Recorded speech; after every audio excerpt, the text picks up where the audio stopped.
Good morning. This is KELOLAND on the go with all you need to know on news and weather as you start your weekend. We also have your boredom busters coming up, but first, our top story.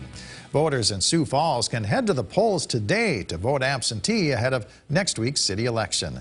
The Minnehaha County Administration Building will be open this morning from 8 to noon for early voting. It's taking place on the second floor. The final day of early voting is Monday.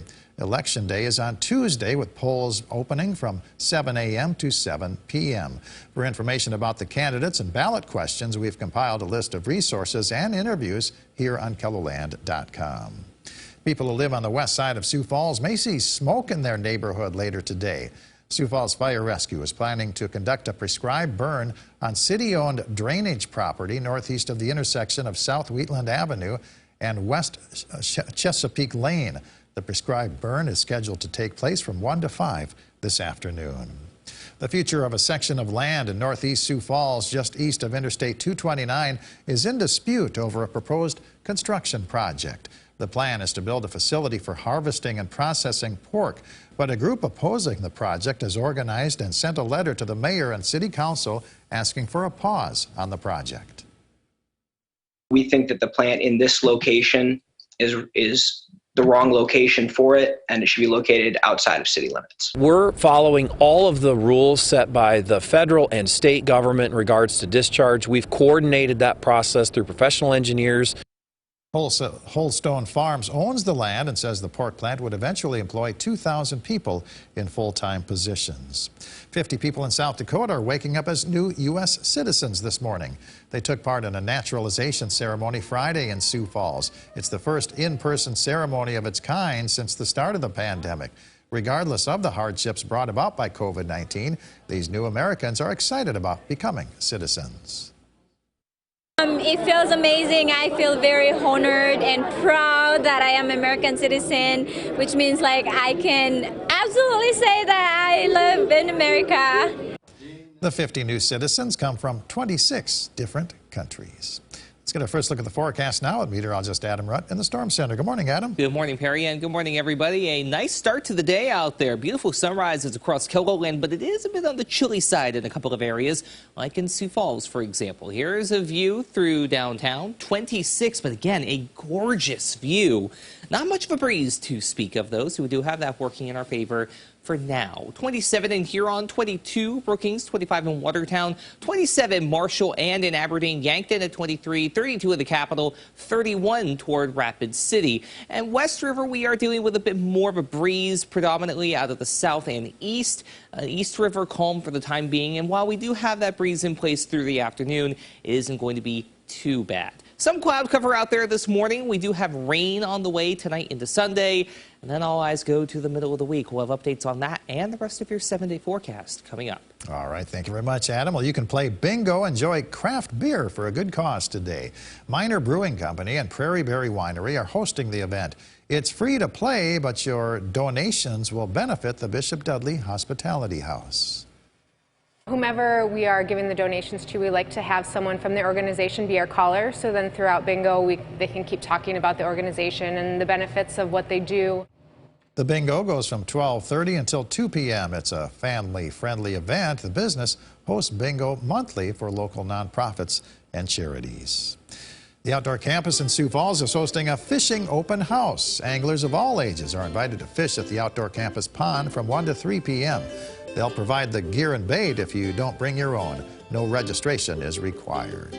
The Midco Aquatic Center is hosting an underwater Easter egg hunt from 2:30 to 4. The hunt is divided into age groups, and kids are invited to swim once they finish collecting their eggs. The cost is an active swim pass or a daily admission.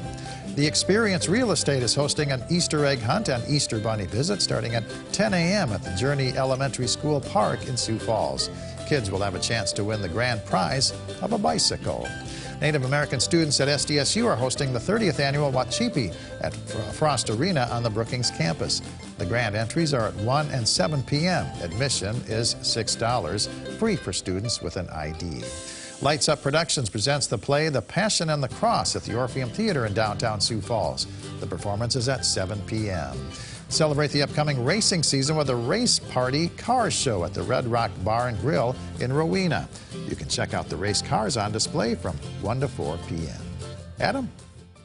Well, if you're going to be headed out today, it's going to be pretty nice to be outside with that healthy mix of sun and clouds. It'll be a little breezy at times, but temperatures do at least get into the 50s and even into the 60s in a couple of areas. This will be arguably the best day of the next 7 or so, so I highly recommend you get out there and enjoy it if you can. Like I said, there is a little bit of cloud cover out there, but not much in the way of moisture yet. Rainfall right now is up toward southern portions of Saskatchewan headed into Manitoba. But we get our chance for some rain later tonight going into Sunday. Here's Futurecast. You can see that rain developing with some snow out toward the hills, especially in the higher elevations. This rain will move in overnight again into Sunday and move northeastward through the area. So don't be surprised if you have a soggier start to the day, especially if you are East River. Through the afternoon and into the evening, we may see a few more scattered showers try and build in and move through. But beyond that, we do quiet down as we head into your day on Monday. Then we keep an eye on the middle of next week for our next area of low pressure. We've been talking about this for the last couple of days, and we have good reason for it, considering just how wound up the system is going to be as it moves on in and impacts the region with really a little bit of everything. Rain, especially south and east. Thunderstorms not out of the question, which could pack an extra punch. Out to the west with a lot of cold air on the backside. Snow and wet, heavy snow at that. So this could really be a decently impactful system, to say the least. Keep an eye out for updates as we head through the weekend and into the start of next week. But by the end of the upcoming week, we do get this out of here.